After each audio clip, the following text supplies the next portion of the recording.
केवल 2 पॉइंट ऐसे हैं जिनको समझना जरूरी है। पहला पॉइंट यह है कि माता सती को भरी जवानी में आत्मदाह करना पड़ा, कारण भगवान श्री राम की परीक्षा, भगवान शिव को विश्वास न करना। मैं आप सबसे कहना चाहता हूं, कितनी भी जटिल परिस्थिति जीवन की हो, एक भी पल हमारा जीवन एक क्षण भी सुख नहीं भोग रहा हो, किसी भी कारण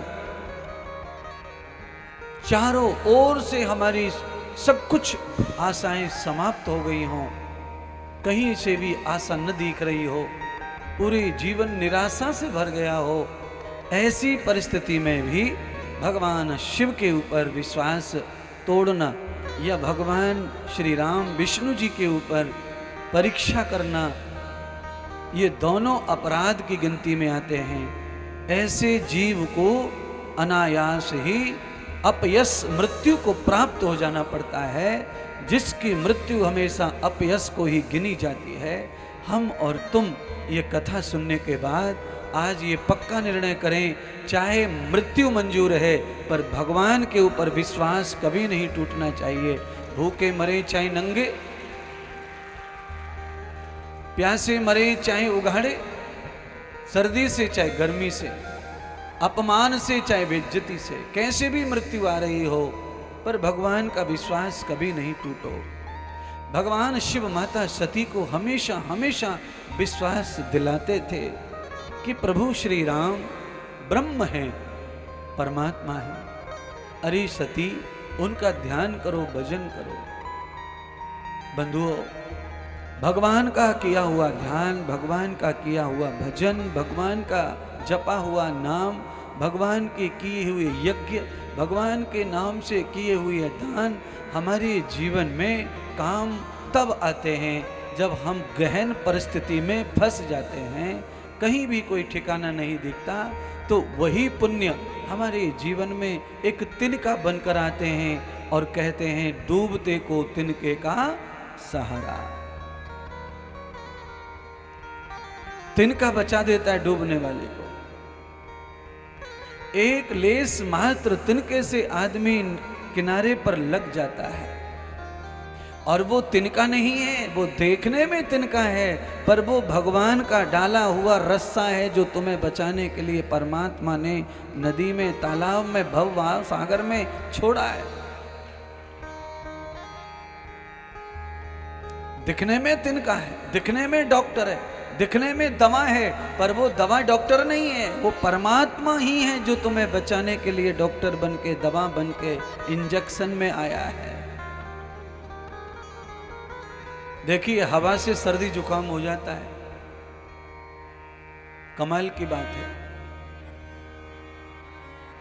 तनक सी हवा बदल जाए, सर्दी जुकाम बुखार, पानी बदल जाए, सर्दी जुकाम बुखार, जगह बदल जाए, बीमारी बुखार। क्यों? हवा से मौत हो सकती है, पानी से मौत हो सकती है, अग्नि से मौत हो सकती है, मिट्टी से मौत हो सकती है। जिससे शरीर बना है वो पांचों तत्व हमें मौत दे सकते हैं, मरण दे सकते हैं, शरीर को नष्ट कर सकते हैं। इसीलिए पानी का बुदबुदा जीवन है, हवा के झोंके की तरह जीवन है, आया और गया। एक दिन पहले वो पहलवान मुझे मदद के लिए आया था, दूसरे दिन वो स्वयं भगवान ने उठा लिया। ये क्या चक्र है परमात्मा का, इस चक्र को सृष्टि पर कोई जान नहीं पाया है। भगवान श्री कृष्ण धरती पर आए, भगवान श्री राम धरती पर आए, पर वह भी उस माया के चक्र को जान नहीं पाए, क्योंकि वो मानव शरीर में थे, इसीलिए उन्हें मानव की तरह ही ब्रह्म लीला करनी थी। राम भी नहीं समझ पाए कि उनको कैकेयी बनवास भेज देगी। राम समझ नहीं पाए कि सीता का हरण होगा, इस हिरण के पीछे में चला गया तो, नहीं तो राम नहीं जाते, सीता को डांट देते। पर सीता की बात मानकर राम हिरण के पीछे चले गए, पीछे से सीता चुर गई। त्रिकाली त्रिलोकी त्रिलोकीनाथ त्रिकालदर्शी भगवान श्री राम, इस कारण ही सती को राम पर विश्वास नहीं हुआ। पर सती ये न भूल गई, वो भी मानव शरीर में आई थी, वो भी ये भ्रम में पड़ गई कि ब्रह्म जब लीला करता है मानव शरीर में तो वो भी सामान्य की तरह ही भ्रमित रहता है, उसे भी कल क्या होने वाला है वो एहसास नहीं रह जाता है, या लीलावश वो एहसास नहीं करते। दुनिया को संदेश देने के लिए भगवान साएं ऐसी लीला करते ही जान के भी अनजान बनते ही, जिससे हम जैसे अनाथ अज्ञान लोगों को कोई संकट आ जाए, दुख आ जाए, परेशानी आ जाए, तो हम जो परेशान होते हैं, व्याकुल होते हैं, रोते हैं, बिलखते हैं, तो भगवान ये कहना चाहते हैं, अरे क्यों रो रहे हो, क्यों बिलख रहे हो, ये तो मेरे ऊपर भी सब विपत्ति आई, संकट आए। जब भगवान पर आए तो इंसान पर भी आएंगे। इंसान ऐसा देखेगा तो शायद परेशान कम होगा। दूसरों को देख के दुनिया जीती है।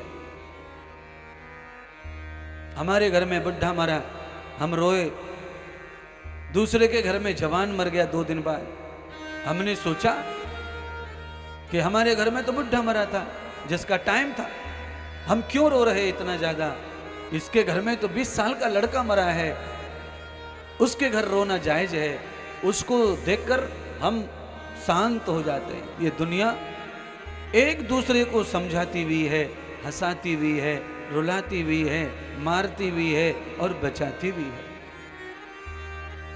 इंसान ही इंसान का खून पी रहा, इंसान ही इंसान के गमों को सी रहा, इंसानी खून पी रहा है और इंसानी मरहम लगा रहा है। यह है सृष्टि का माया चक्र, जो ब्रह्मा के द्वारा रची सृष्टि है, जिस सृष्टि में आकृति प्रसूति देवहूति के बालकों का इतिहास जो गाया जा रहा है, उसमें प्रसूति की पुत्री, दक्ष की पुत्री सती महादेव के साथ ब्याह गई और सती ने आत्महत्या कर ली, यज्ञ में कूद करके अपने पिता के घर जाकर। क्यों कर ली? क्योंकि एक तो शिव जी का अपमान करके आई थी, शिव जी का आज्ञा तोड़कर आई थी, शिव जी के ऊपर विश्वास नहीं करती थी और आज्ञा भी तोड़ दी। शिव जी ने ना कहा, मत जाओ हरिद्वार, अपने पिता के यज्ञ में मत जाओ, तुम्हें घोर अपमान से गुजरना पड़ेगा। त्रिकालदर्शी ने बताया, तीसरा नेत्र खोल करके परमाता सती अहंकार की गूंज में कुछ नहीं समझ पाई। उसका परिणाम माता सती को इसी तरह भोगना पड़ा जिस तरह सामान्य व्यक्ति भोगता है।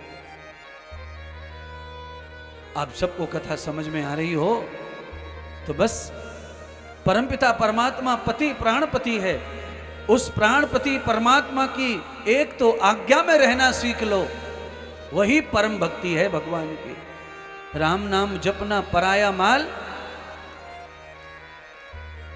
मुंह में राम बगल में, माथे पे टीका लगा के राम का नाम जपते हुए, माला फेरते हुए भगवान का विश्वास कोई जीत नहीं लेगा, क्योंकि भगवान के विश्वास को जीतने के लिए तो भगवान जो कह रहे हैं उस तरह का व्यक्ति होना चाहिए।